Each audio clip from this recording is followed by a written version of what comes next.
All right. So, hello everyone. As Sam introduced me, my name is Rohan, and for this talk, I just wanted to kind of go over how I approach like group hacking concepts, because for me personally, as a hacker, I never did group hacking a lot.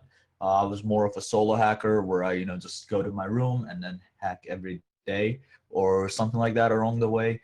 But this year, being in a college and having a group of friends who are interested on the same thing as me kind of gave me an idea to move more into group hacking and the concepts of that. So I wanted to go over the whole idea of how you can approach group hacking.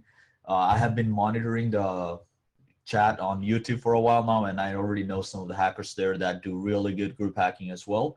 And I'll kind of be giving them a shout out as well because those are the people that kind of impressed me, influenced me to get into group hacking. So I'll discuss more of that as we go. But before we jump into that, just a quick introduction of who I am. Um, as I already said, my name is Ron Rihal. I'm currently a student at Cal State Fullerton, California State University, and then I'm a junior doing a computer science bachelor's right now. So that's what my primary focus is. I do security related stuff at my school. So we have a club here known as Offensive Security Society. I'm an active member of that. And then that's what I kind of do. That's where I met people that are interested on the same things as me. I'll be mentioning them as we go to the presentation because those are the people that I hacked with this vulnerability that I'll discuss today. And also, if you want to follow me on my bug bounty profiles, I have both my Bugcrowd and HackerOne. Both of them have the same usernames, Rihal Rohan, first or last name, first name. And then for my Twitter, I go with Uranium Hacker on my Twitter account. So some of you might have already followed me. I basically share like all my blogs through that Twitter account, and then sometimes other like random stuff that if you're interested into those kind of stuff. Thank you, Spectres, for that. Name is dope comment. I like that. I came up with that when I was in high school. I was really into science and other stuff. And same with Offensive Security Society. I really like that name. So thank you very much for liking those. That said, let's jump into the slides. So just a background on what the research is, because just telling you guys, we're going to discuss over the research won't give you any idea of what I wanted to focus on or what this whole topic or this whole research was. So a quick introduction to it is about year ago or 2 years ago when I was a freshman in college, so around 2017-18, NT released a blog post on Medium that was super viral. A lot of hackers looked into it, and it was called How I Hacked Hundreds of Companies Through Their Help Desk.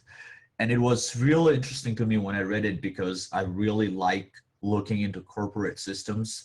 Even though I'm more of a web app hacker, I like to look into how I can get inside a company, whether it's through their Google sites, their internal management, and other instances. So seeing that blog from him really got me excited because he had managed to get access into Slack instances, internal Jira instance, and many other sub companies. So I tried reproducing it, but as we all know, when that blog came out, Slack had already managed to push out a fix with updating emails. So the email was no longer like no reply at slack.com, but it was more of no reply dash like random alphanumeric instance at slack.com. And then it was fixed. So a lot of hackers tried to still attack it. The Zendesk support system part still worked, but then Zendesk was actively monitoring and adding spam filters, fixing like different ways to send emails and all that. So I was really into that, started researching more on it. And then I met two really good friends of mine, Brendan and Sripal Rawal. They both are part of Offensive Security Society at my school. So when I met them, they were getting into bug bounties, and I started talking to them about different things I had found and different things I was looking into. And one of them was this instance. So I'll dive more into the timeline of how this all vulnerability went. But basically, we started by exploiting Google emails. So what we decided was everyone is trying to do support attack, but why not just get the company's email verified on Google through Zendesk and then log into every place we can with that email and see what we get. So at the end, we had exploited about 25 companies, managed to find a lot of critical vulnerabilities through a lot of companies with that. And one of the example report, I think a lot of people have seen this, is the GitLab report that we sent, where at, I think it was around 7 p.m. or something, we got access to internal instances of GitLab, and it was super bad. Like, we were kind of surprised that we got access and we're freaking out. So that's why I wanted to share about this specific report, because it was something truly a laptop closing and then walking around the room kind of situation. I literally closed my laptop, walked around the whole building for a while to relax my energy, and then got back into hacking again. So that's what we'll be discussing on this as we move. So let's go to the story timeline of how we came up with this, what happened during the research and everything like that. So the first part of this whole thing was understanding how the situation worked and exploiting the Zendesk first. So I was testing a company. I have not been given the permission to name the company, so I'll just say company X. And I managed to get their Zendesk attack work. But when I reported it, the analyst from the company side responded saying it was a duplicate because another hacker had managed to get it beforehand, which was because I knew it was going to happen. I had talked with the hacker in the past, and when talking with them, he mentioned that, yeah, I had reported it, but he hadn't like exploited it to the basic instance of getting into Yammer of the company, which didn't have much information on it. So I started looking into more of it, and the company personnel himself said, if you manage to escalate this to something, we might consider this as a valid bug. So while I was at school, I had a class at 5 p.m. I was like, all right, I need to get this to work.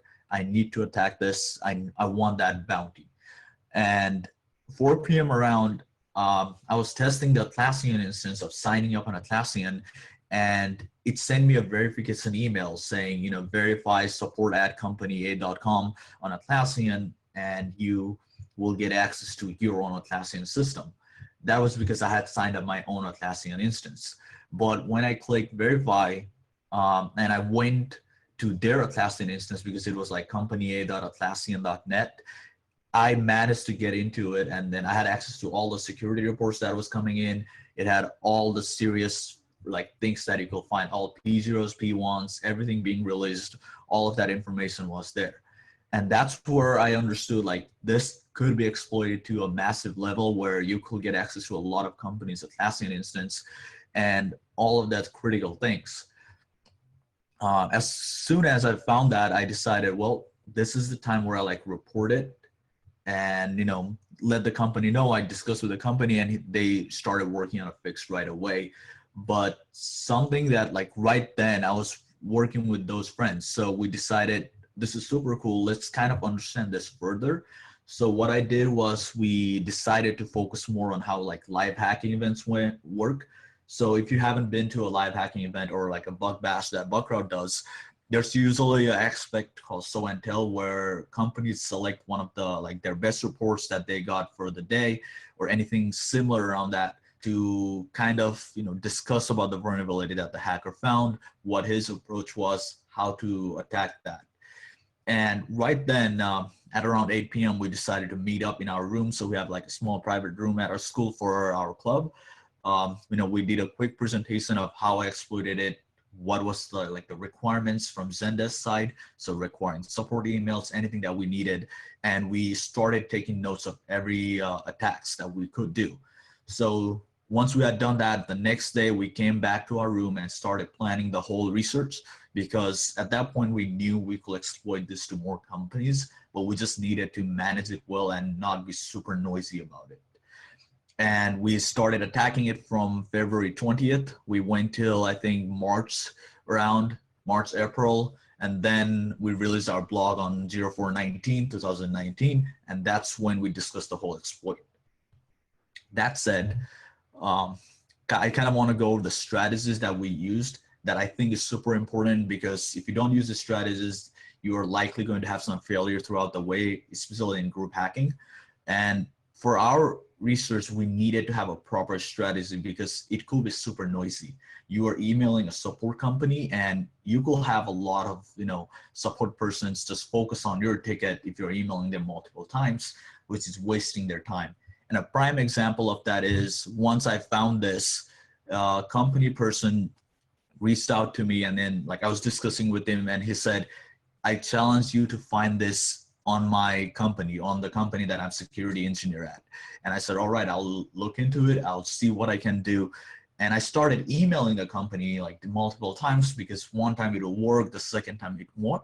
So I wanted to see how this whole thing will work. I wanted to see if the company was even vulnerable because there were instances where it will not work. And at the end of the day, the director of customer success just emailed me and he was like, hey, I know who you are. I know you are from HackerOne. You're trying to hack into our system for our bug bounty program, which I'm completely in support of. But I'm just going to close our reports because it's taking the time away from my team. It's adding into our queues. So please be mindful of that. And once I saw that, I knew I had to like plan it out better because I was wasting their time and I was wasting my time when I'm emailing them like 10 times or something. So that's where the strategist person comes out to get your targets, to understand them better and to exploit it. And this whole idea of recon, test, and exploit works on any group hacking that you do, whether it's a live hacking event, whether it's the same research that I did, right? So you could have recon, test, and exploit on support systems. You understand their support and you attack it. And same thing with live hacking events. If you're doing a group hacking, you don't want to repeat the same thing that another of your groupmate already did. You want to do something that is unique and then attack it based on that. So doing a recon and then understanding and attacking is perfect. So for our case, we did a recon of finding all the companies that use Zendesk and that have a bug bounty program. We obviously did not want to go and attack, any companies that did not have a bug bounty program because in the end, then we're being malicious and hacking them for no reason, right? And for test, we started splitting up our targets to understand how they worked. So because it was between us three, we decided to choose like targets based on what we have hacked before. So for example, GitLab was something we all looked into. So we decided let's hack on it together. We reported it together. There were other companies that we reported to that like I personally hack a lot into. So I decided to like look into them more. And then someone else started looking into like the programs that they were interested in. So for example, Sripal had some private invites that he had previously reported bugs to. So he really wanted to look into those because he wanted to see if he had something critical on them. So as we did that, we started taking notes, splitting it apart, looking into it more. And we went to the exploit phase. So the exploit phase was more of understanding like how the emails are used. Once we have that Google email, what can we do? Because sometimes there's nothing. There's still one company where I have their Google email, but there's nothing I can do because everything is behind one login. So even like any public interface will force me to go through one login. And we wanted to know like which companies did that and which did not. So another phase of our attack was understanding the subdomains that the company has. So like tools like a mask become super useful for that. We used another really useful tool called cert.sh, which basically is a certification transparency logs website where it logs all the HTTPS certs for a specific domain. And we started finding internal subdomains of that. If you check our GitLab report, that's what we exactly did with GitLab because we couldn't find any external domains. So when we got that email, we're just there like, we don't know what the heck to do. We're just there sitting down, nothing to exploit on GitLab. But then once we started going through the cert attacks or cert transfers, we started finding some internal subdomains and one login, one hit on there worked perfectly and we had access to their internal system. So that's where the exploit phase comes to work. I recommend everyone doing group hacking to follow kind of the same process of doing a recon, identifying your targets, splitting it up based on what you're most experienced in. So let's say you find a GraphQL and you have someone in your group that's perfect at that has done GraphQL and for the past years, they have the full experience on that. Let them handle the exploit on that. If there's someone who is focused more into GitHub open source, recon, like they know everything about GitHub. They know exactly instances of where companies leak secrets and all that. Let them focus on that, and then focus on the exploit once you have something. So that's I think a really good strategy to approach a group hacking. But I want to jump more into the test and exploit phase. So what we did, like once we had the Google email, because there's a lot of things that you could do, and I kind of wanted to highlight all these companies that we found, all these services that we attacked. So one of them was Atlassian. I kind of mentioned Atlassian before. So what Atlassian is it has Jira and Confluence that you can download and run on your own server. But then at the same time, you can also have it installed or in the cloud environment in Atlassian.net. And it has a cool feature of allowing Google logins. So that's the first system that we attacked. That was our like first process. Unfortunately, I do not have the picture of the whiteboard we had, but literally Atlassian was our first attack once we had the Google login, where we'll just type the company.atlassian.net and see if it existed. If it did, we'll log in with Google and then see if we had access to it. Because in some cases, what companies did where if the user account did not exist, it will provision that and give us access to the Atlassian system. In other cases, it will say your access has been denied. You are not allowed to look into the system. And then we can do much test at that point. But that's something that I also wrote on our blog post. So if you read the blog post, you'll know we mentioned Atlassian before that. The next thing was Asana. This is a kind of like a project management tool kind of things where you can message someone, there's like Google calendars and all that features that it has. And I have a really good story about this that I wanted to tell. So what happened was we had a Google email for a company and then we were trying to exploit. We had nothing on it.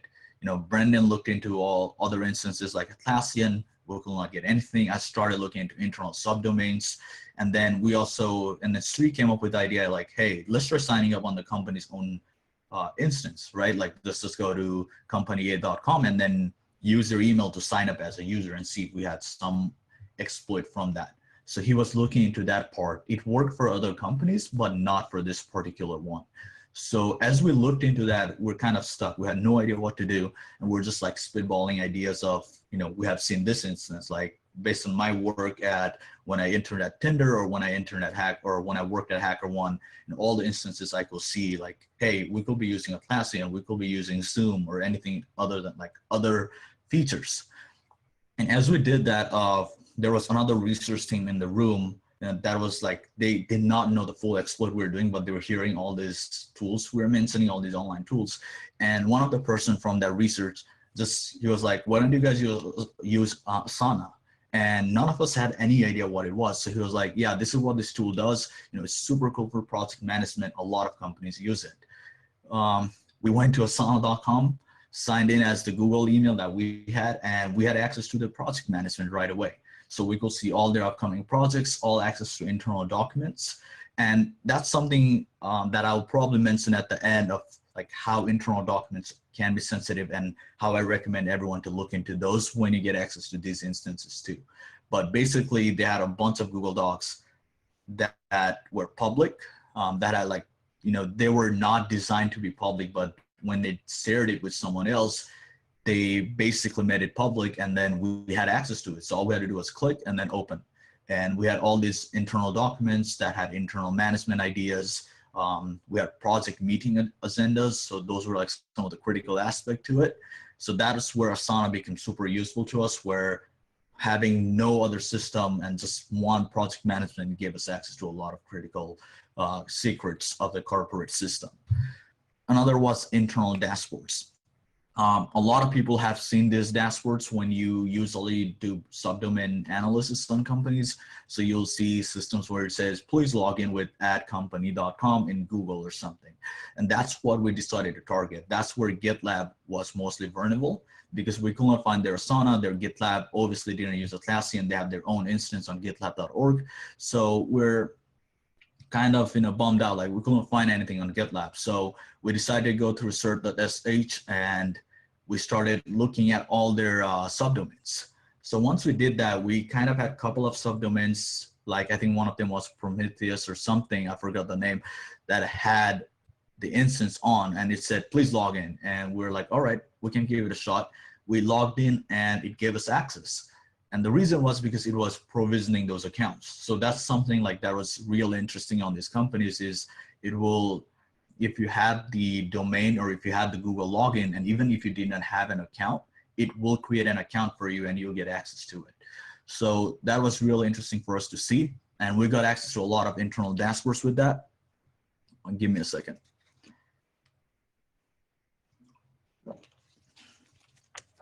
But like once we had these internal dashboards, we had a lot of other systems we could test because then we got access to other instances. We could see their other internal subdomains.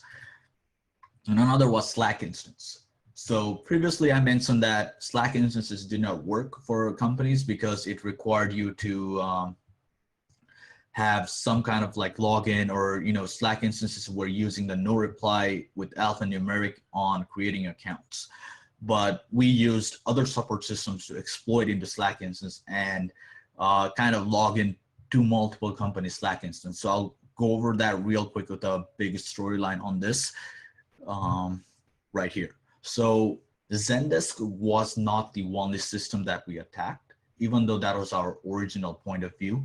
Once we knew how Zendesk worked, and it was because it was using a unique hash, which we mentioned in our blog report. Once we knew how that worked, we started looking into, or we came up with an idea like, what if other support systems are using the same exact thing? What if they're kind of referencing Zendesk on their platform and are using the same idea to, you know, thread emails or reply whenever a user replies to those emails? Like, how do they thread those tickets into one single ticket? And during that instance, we started creating our own support instances, and is to like try to understand them, because most of these were unique instances. Like Zendesk, we had some experience in, but then there was a support system called Help Scout, and we had no idea how it worked. We had never used it. So we created a support instance. I spun up an email on my personal domain with support@mypersonaldomain.com to retrieve all the tickets, and started like kind of attacking / analyzing it at the same point. And we ended up finding that it did exactly the same thing as Zendesk, so we could do the whole ticket trick attack on it. But then one of the super interesting thing on there was Zendesk had spam filters. So that could prevent most of our attack, but this company did not. So what one of the person in the team, we were looking into it and they came up with like, if we can embed messages, and that's how we're attacking all this. So we could like, we'll put our name as the hash, and then that's how we'll verify it, because if the hash was on the email, it will embed it to our ticket. They came up with like, can't we possibly do the same attack on Slack?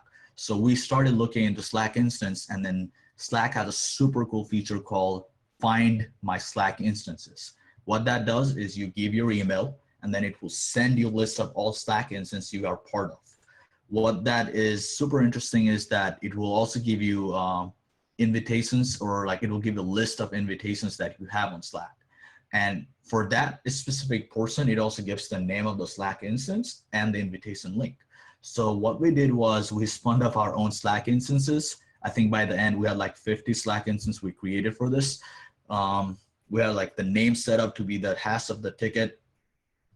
And then once the ticket hash we had was on the Slack, we invited the support email into that Slack. So what that will do now is put our Slack instance inside that support system, or for that email, like it's one of the invitation Slack.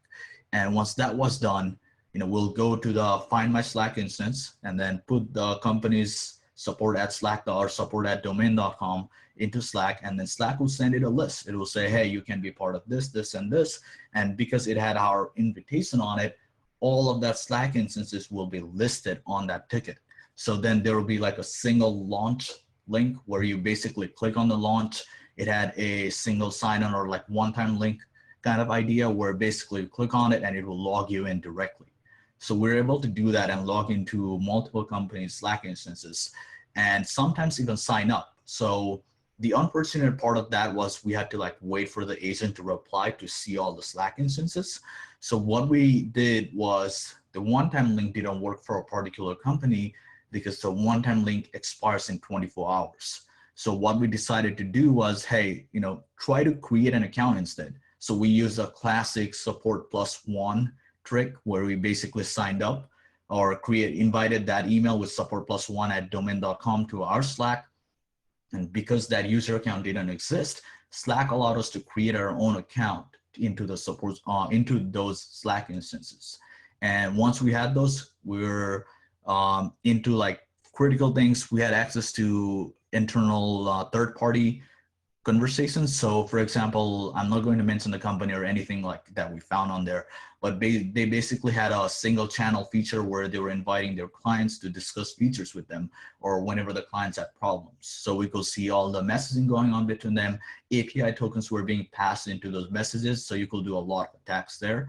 And then we also had access to other one of the Slack instance had a channel that was public that had all the passwords for some of their products and environments. So those were like criticals to see once we were hacking into those.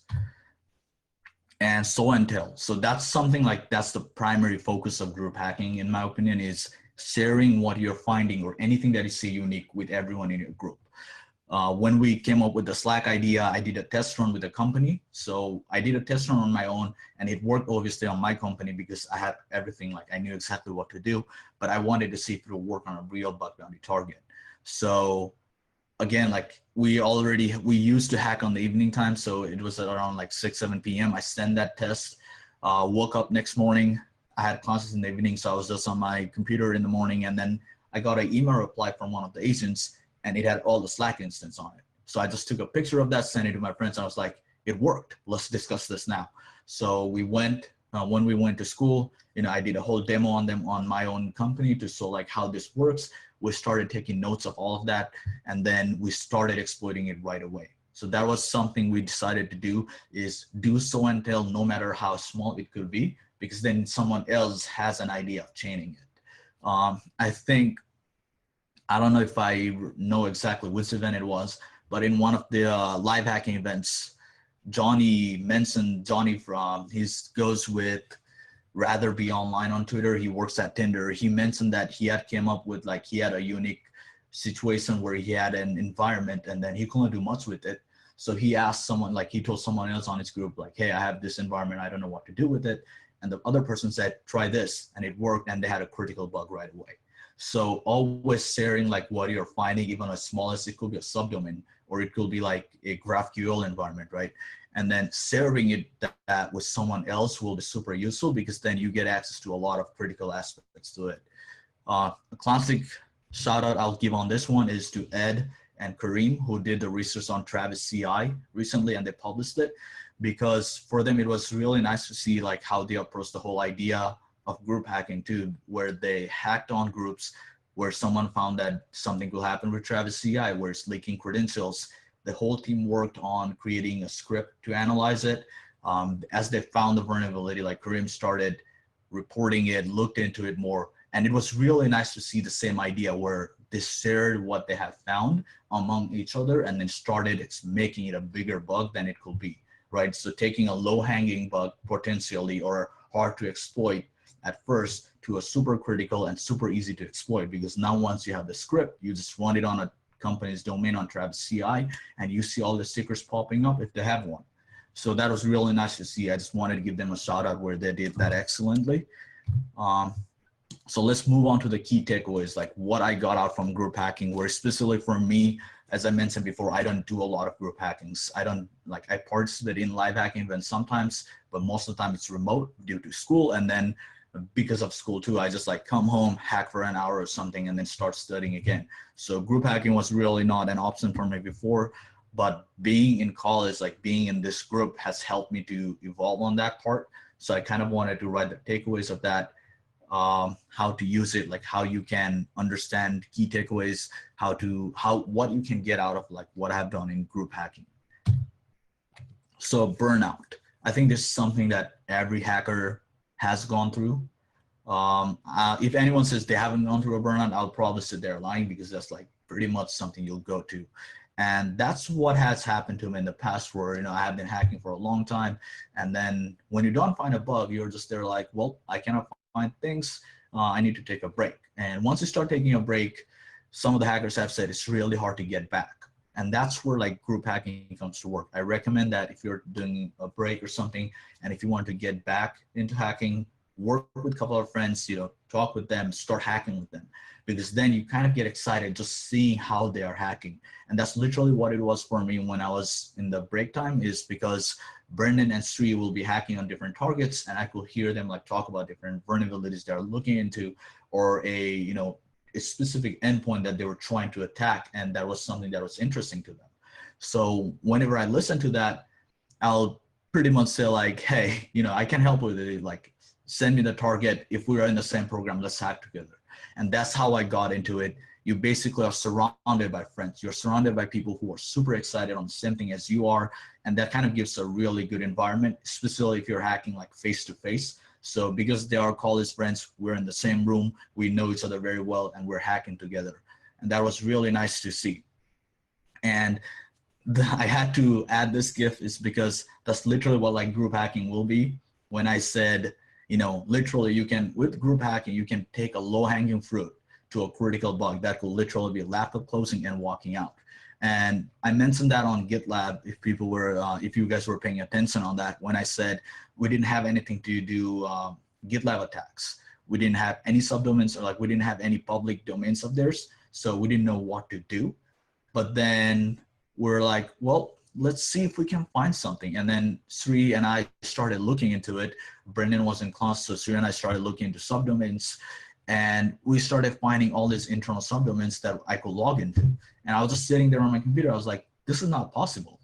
I was like, this must be a public instance. So what I did was I logged out, went to my personal email, and then started signing in, and I was getting unauthorized on those. So I just sat there in disbelief, and I was just there like, seems like we got something super bad. So I was freaking out when we got access to that.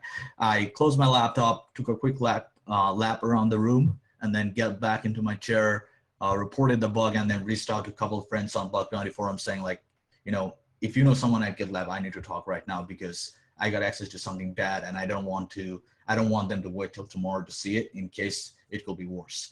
So thankfully, Yobert knew someone there. He connected me at GitLab, and then they looked into it right away, and it was pretty much resolved pretty soon. So that's where like hacking in groups come to work, where I was taking a break for a month, and then all of a sudden, once this worked, once we started attacking, I was back into that hacking mood where I was not burned out anymore. I could see them hacking, and that encouraged me to hack more. So that's where burnout is combated by group hacking. So as I said, if you're taking a break and want to get back into it, just start working with friends. That will be your biggest success, and you'll get to learn so much more than you'll probably have learned in the past. Another thing is you learn things new every day. This kind of goes with the burnout idea. As you're hacking in group, someone there in that group is more qualified than you on a specific topic. It could be on mobile hacking, it could be on web app, it could be specific things on web app, for example, GraphQL, which is something new and a lot of people are looking into it. And if you have someone in your group that's better than you, you get to learn from them. There's a code that I really like to follow, and that's something I see it in live hacking event every day, every time when I participate, is if you are the smartest person in the room, you are in the wrong room, because then you're not learning anything new. You're just sharing what you're learning, which is good, but then you are not learning anything new that you can share with others in the future. And live hacking event has taught me the same exact things. I've been to remote events where I hack remotely and then send the reports, but then when I see the show and tell that companies do, I get to learn something new every day, because these hackers have like really unique idea. I mean, we can just look into how Inti approaches his vulnerability reportings. He finds some crazy things on this show and tells where you're just there like, I could have never thought this will actually work, but you managed to make it work. And that's what happens in group hacking when you do show and tells. With the support instance when Help Scout, we started attacking it. We had no idea what we could do. And because we already knew like we could get the Google emails, but we wanted to get something worse. And we came up with the idea, hey, let's just try Slack and see how that works. And then as the tweet shows, like person 1 said, I tried this and it didn't work. Person 2, let's try this and try. And then person 3 is like, yeah, it worked. We got a critical now. And that's literally what happened with us when we were doing the group hacking. So that's another thing that was a key takeaway from me. for like when we do group hacking, like how you sold, what you get out of it. It's not always, what you always get out of it, what you add to it too. So having been part of group hacking there has been super interesting to me. Um, I added the slide right before the presentation because I forgot. This one is the tools that helps with group hacking. It's not always communications there. You also have to have a proper management on it. You want to make sure like you are doing it properly. You have a well-timed attack or like anything of such sort that it doesn't create a lot of noise. So for us, we wanted to make sure we're not attacking the same thing. Especially for our research with support system, it was not like we were attacking one company. We were attacking a lot of different companies at once with the same attack. And we wanted to make sure we're not stepping into someone else's program, right? So let's say Brendan was hacking into Bugcrowd, and I didn't want to hack into Bugcrowd if he was, because he had already gained the idea of how it works, especially on Bugcrowd, and he's already experienced on that part. And then that's where we decided, let's do some kind of tool sharing. Let's share our passwords on LastPass. We created, even when we had the Google email, we made sure that companies were not compromised in any way in the future. So we created like 25 long character passwords for those Google accounts or any accounts we made. And then we shared amongst each other whenever we had something. So when we got the Google email, we'll share that with someone else, share in the group and be like, hey, I got this Google email. I cannot do much with it. Can someone else look into it? And then because they had the password, they could do the same. They didn't have to do the same attack again, which prevented all the noise that was needed. Another thing was GitHub. We had a whiteboard in our room, which we took notes on, but we wanted to make sure we had it when we were at our home, because having it in the room is useful when we're hacking on site. But let's say if we are all, in our homes hacking together, we still needed GitHub to share our notes. So we created a private repo, shared all our notes that we had, and then discussed that as we went through. Another thing is Excel or Google Sheet. So this is super, old tools, but it still works. Is you want to keep track of what you're doing, right? You don't want, as I said, you don't want to get into someone else's step. And that's literally what we did. We made sure we had a Google Sheet with all the domains or all the companies listed, the status of testing. So we had tested, exploited, and we had another thing. It was like literally we called it pond, when we had access to everything we needed. And the report status for like Bugcrowd or HackerOne, it was like P1, P0, P2, whatever the severity was. And that kind of helped us keep track of our work and to see like where we were when we were hacking.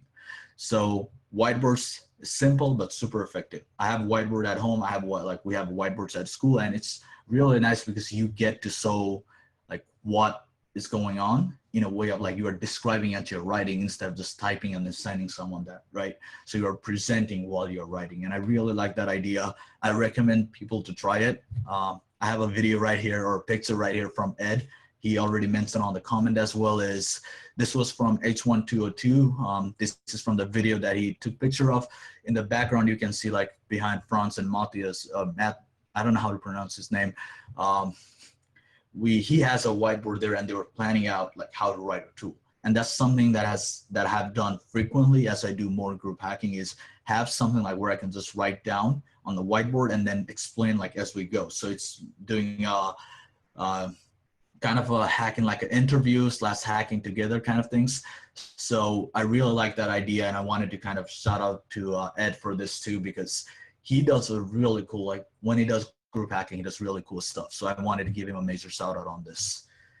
That said, I kind of went really quick with the presentation, but I just wanted to say thank you for everyone for watching this.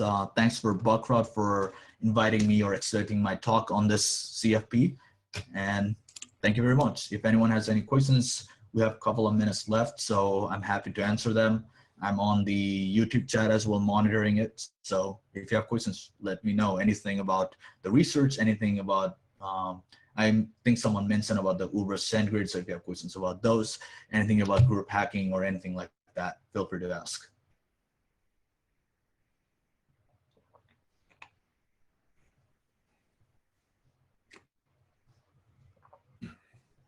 It's like Ed appreciated your shout out. Yeah, I wanted to kind of give him that surprise too, because I know he does really good works on these things. Yeah, that was so as Franz was on the left in that picture, and it was Matthias Carlson, or Evlidienbrunn is his researcher name. Yeah, I know his first name. I just didn't know how to pronounce it. Yeah, Matthias is how I pronounce it, but yeah, he's a great team, great group out of Sweden. And earlier I remembered Stoke Friedrich. He's also from Sweden as well. Yeah. They're a good crew out there.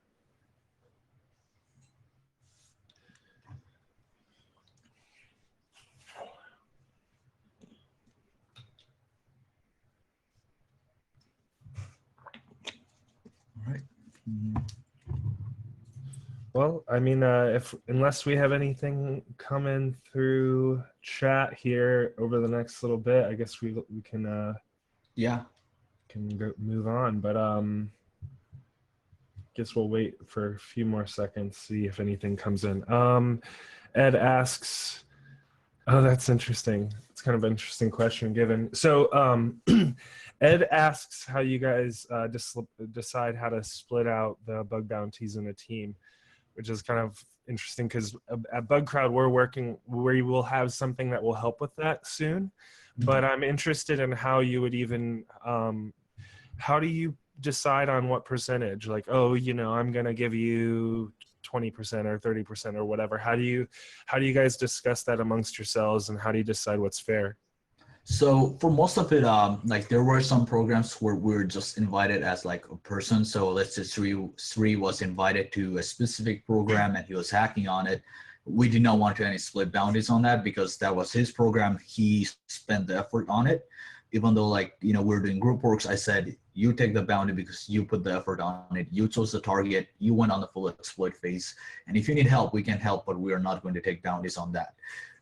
Another thing, we did was for some of the programs, we did bounties based on effort. So for example, if one person does the full exploit, so they did the whole Zendesk attack, got the Google email, and we helped them with like exploiting it further, we'll do like something like they take the 70% or 75% of the bounty and we take the last bits of it. I think in one particular program, Brendan and I did a 50-50 on it because we both were invited on it and we're hacking together. And we both escalated it in a different manner. So he had the Zendesk, but he was having a problem with Google. So there were different emails being used. So he already knew it was burnable, but they were not using support ad emails. So we had to go find different emails. And that's where I helped him with, we attacked it further. We came up on we did a Zoom meeting because he was at home and then we started attacking it. So that's where the 50-50 comes to work. But in the end, for me personally, bounty is more of a kind of a benefits or a token from a company. So our split more of was effort based. Sometimes it was just 50-50 and sometimes it was 100% on whoever did the whole attack. If you are invited on that program, if you're the only person on it, just do it yourself because the idea, you have done the research, you have the experience, do it, get the bounty, and then, you enjoy that bounty, right? So that's what we focused on. Okay.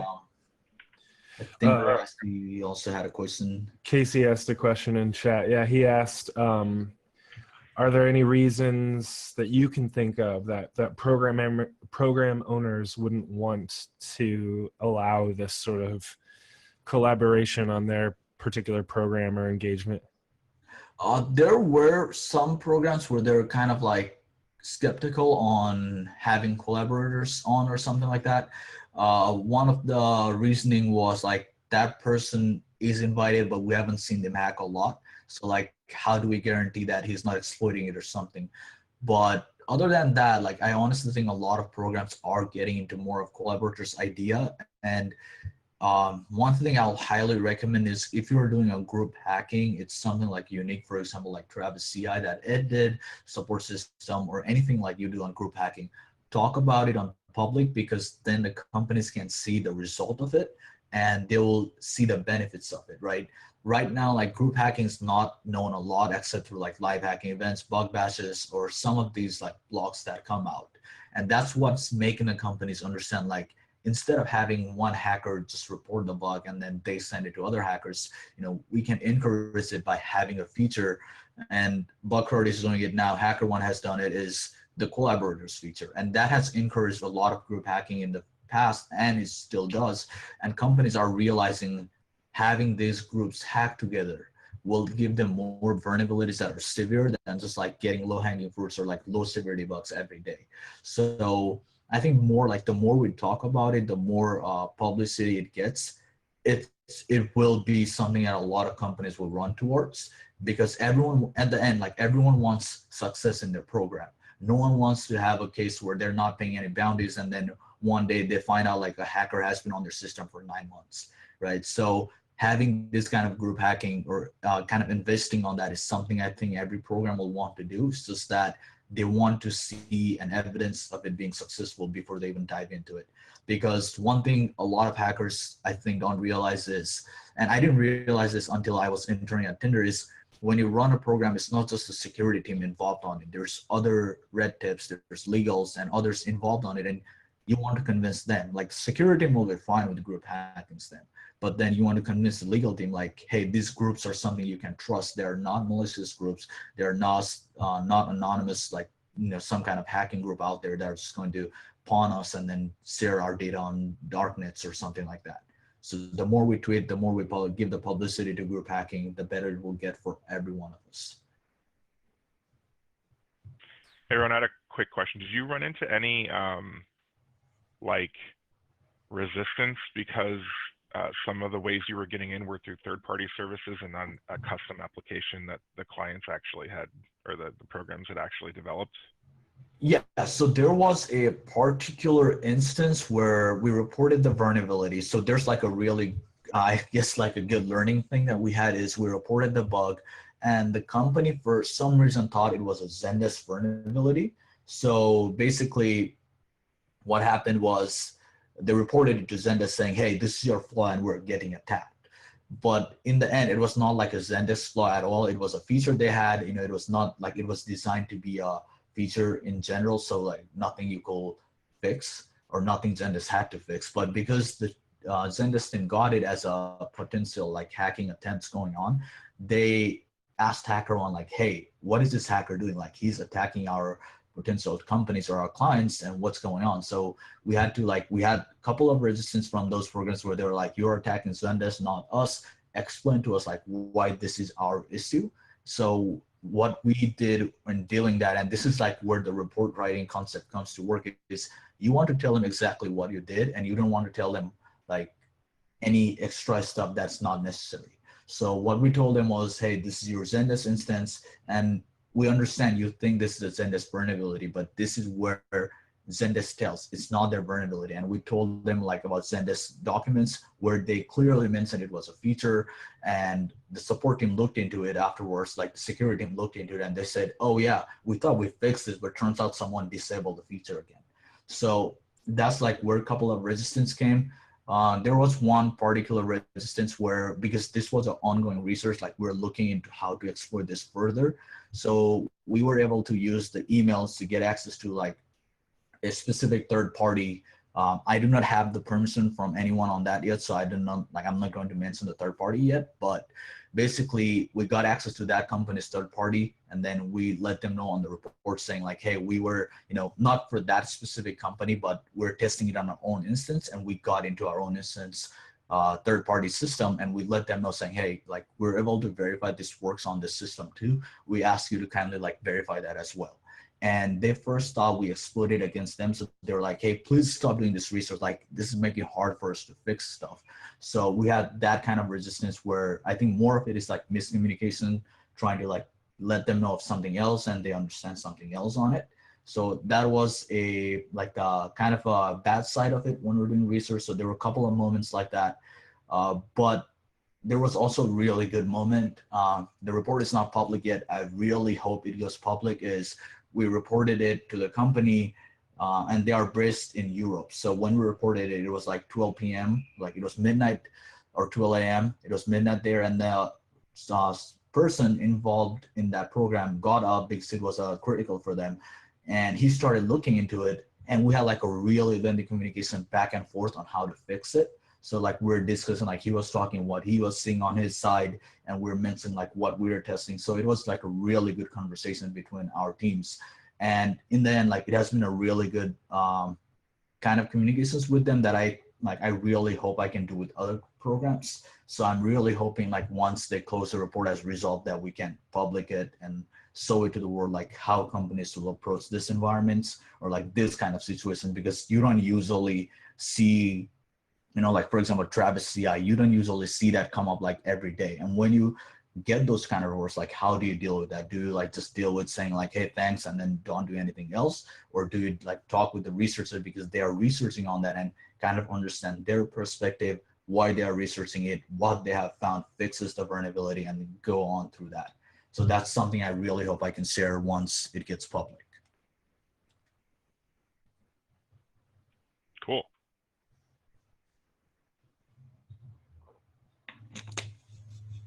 Rohan has linked or has talked about Ed Overflow and team, their research on CIs, and I just posted the link in the chat for you guys in case you hadn't read it. It was pretty good. Yeah, I highly recommend reading that. It was really nice to look at it and like understand what they were doing it, because Travis CI is something I found out about quite a while ago, and I was like interested to see if that'll happen, but I never got to it. And when Ed published the bug, it was like perfect thing because I wanted to learn that for a while.